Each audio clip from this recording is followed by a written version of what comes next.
this is the 4th day of quarantine. So ngayon, ang gagawin naman natin is maglalaba tayo.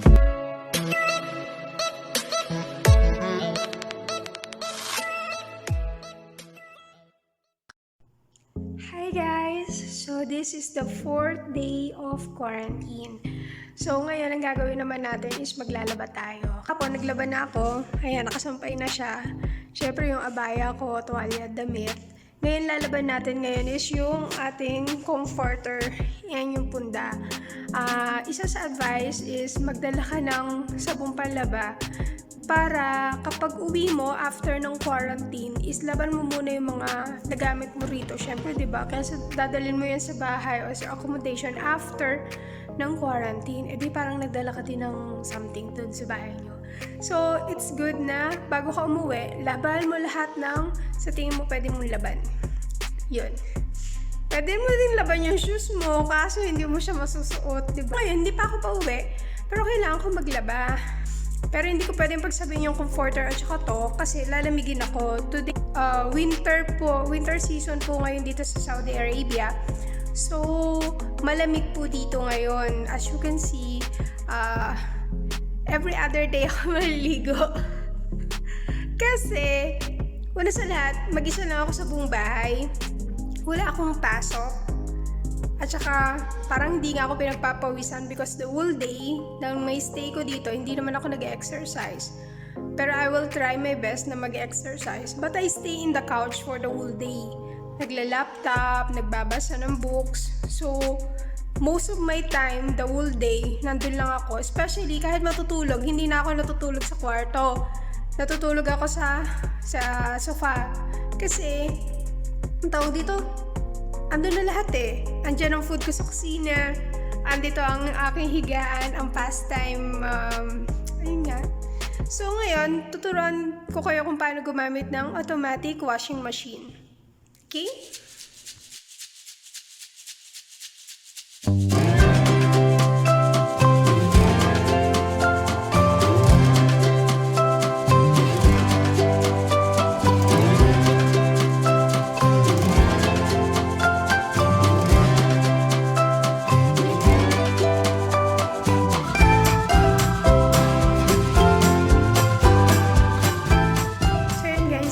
Natin yung ating comforter and punda sa loob. Now, dito natin sa side na to maglalagay tayo ng conditioner, fabric conditioner, soap at saka kung meron kayong bleach.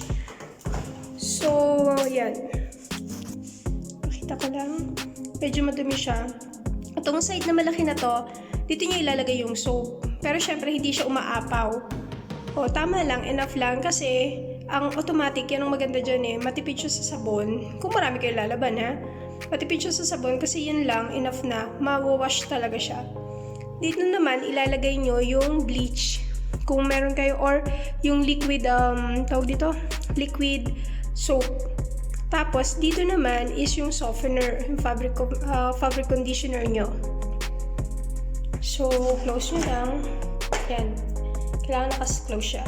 Now, dito sa tab, dito kayo mamimili ngayon kung anong gagamitin nyo. So, dahil yun ay comforter, I will choose po yung cotton. Pwede din ang cotton economy yan. So, mix kung halo-halo yung damit nyo, easy care, duvet yung, di ba yun yung yung pang sapin pa ng kama na tama ba ako? Baby care, para sa mga delicate. Skincare, delicate din yan. Parehas lang din naman delicate yan. Sportswear, wool, kagaya nito. Mga ganyan. Quick 30 o 30 minutes lang to kapag nagmamadali kayo. Regardless of any kind ng damit.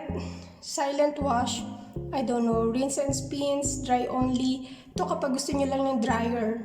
Diba, nagpapadry lang kayo, wash and dry. So, dito, merong mga extra button.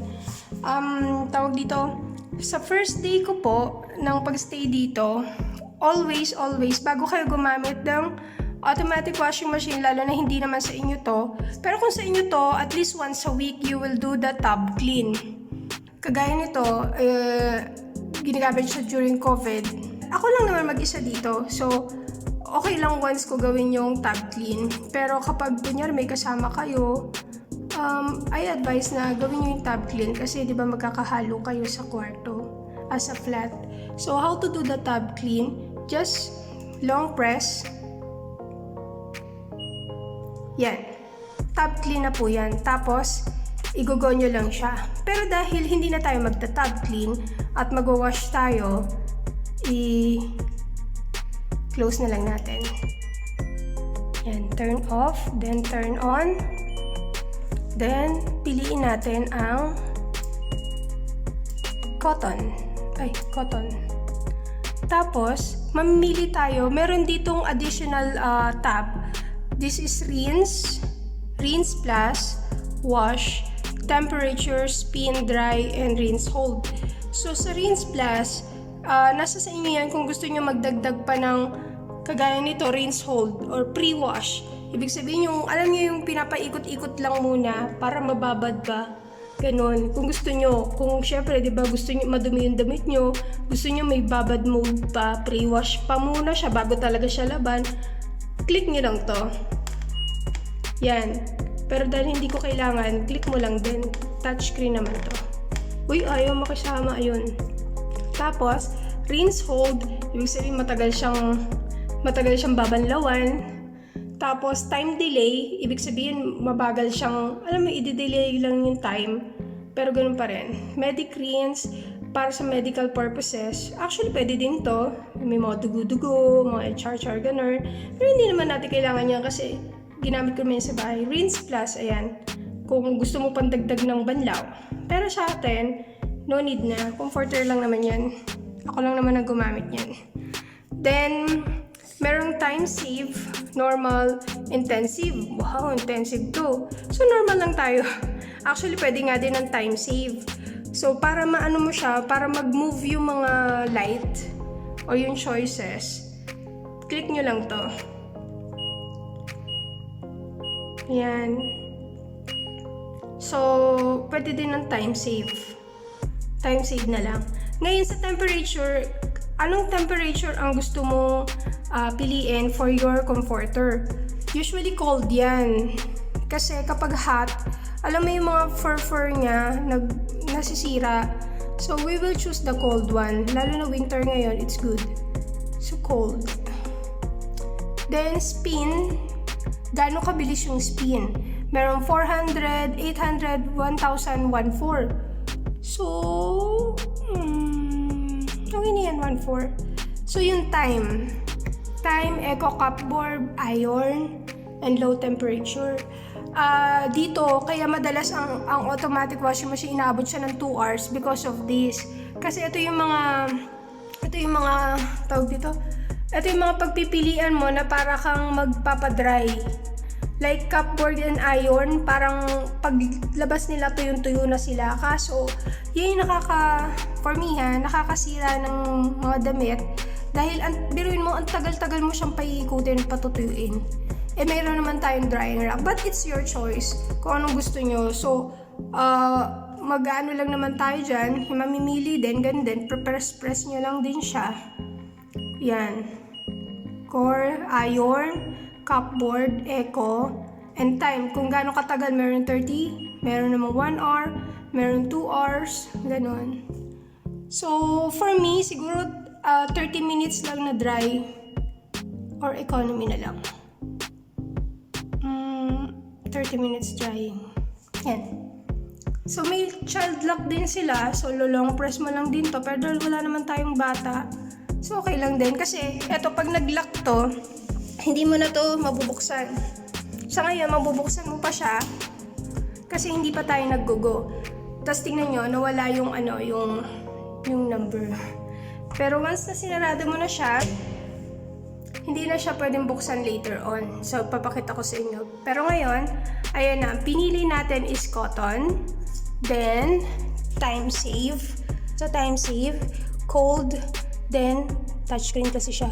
1,400 yung spin. And for the drying, it's 30 minutes. So, let's go and try this LG Inverter DirectDrive. Ayun pala, siya ay for 6 kilo. Ngayon, yung comforter natin, alam ko 6 to 5 or 6 kilo. So, kaya siya niyan. Kaya siya niyan. Yung mga maliliit na comforter lang. So, let's try na i-ano na natin siya. I-go. Ito pala. Sorry. Yan nga, start and pause. Yun. Yun, nag-lock na siya. Yun, nag-start na siya umikot. So, kung papanoorin nyo siya, umiikot lang siya pero wala siyang tubig. Maririnig nyo siya mamaya later kung may naglalaman na siya ng tubig. Tsaka, papakita ko sa inyo na nakalock na siya. So, ito yung lock. Hindi nyo na siya mabubuksan. Once na nag-start na siya.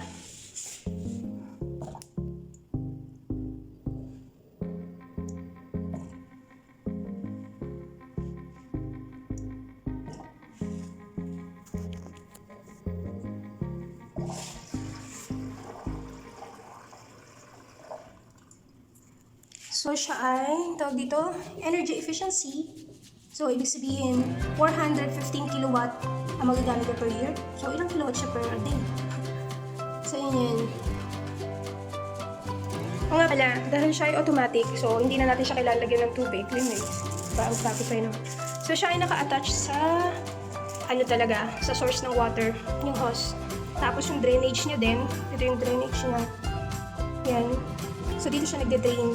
Dito siya kumukuha ng tubig. So, kung alam niyo na, small space, pero mo, ito lang yung space niya, ganyan lang siya kaliit. Laundry area mo na yan, without any water spill. Plus, this side will be your drying area. Pero stage ng automatic. Hindi siya messy, at hindi nakakapagod.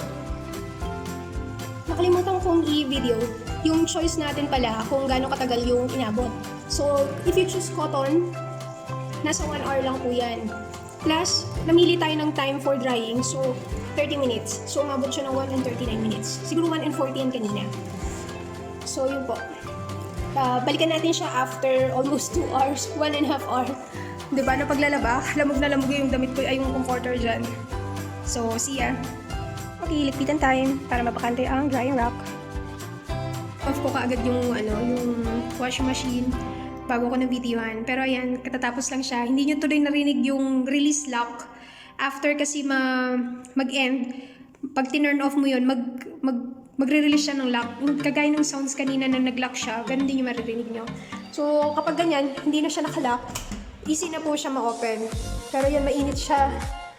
Siyempre, hindi nyo maano, no? Ayan, tuyo na po siya. Although, mararamdaman mo na mainit. Ano yun? Yan. Pero at least, bagong laban na siya. So, sasampay na po natin siya later. Then, makikita nyo na po.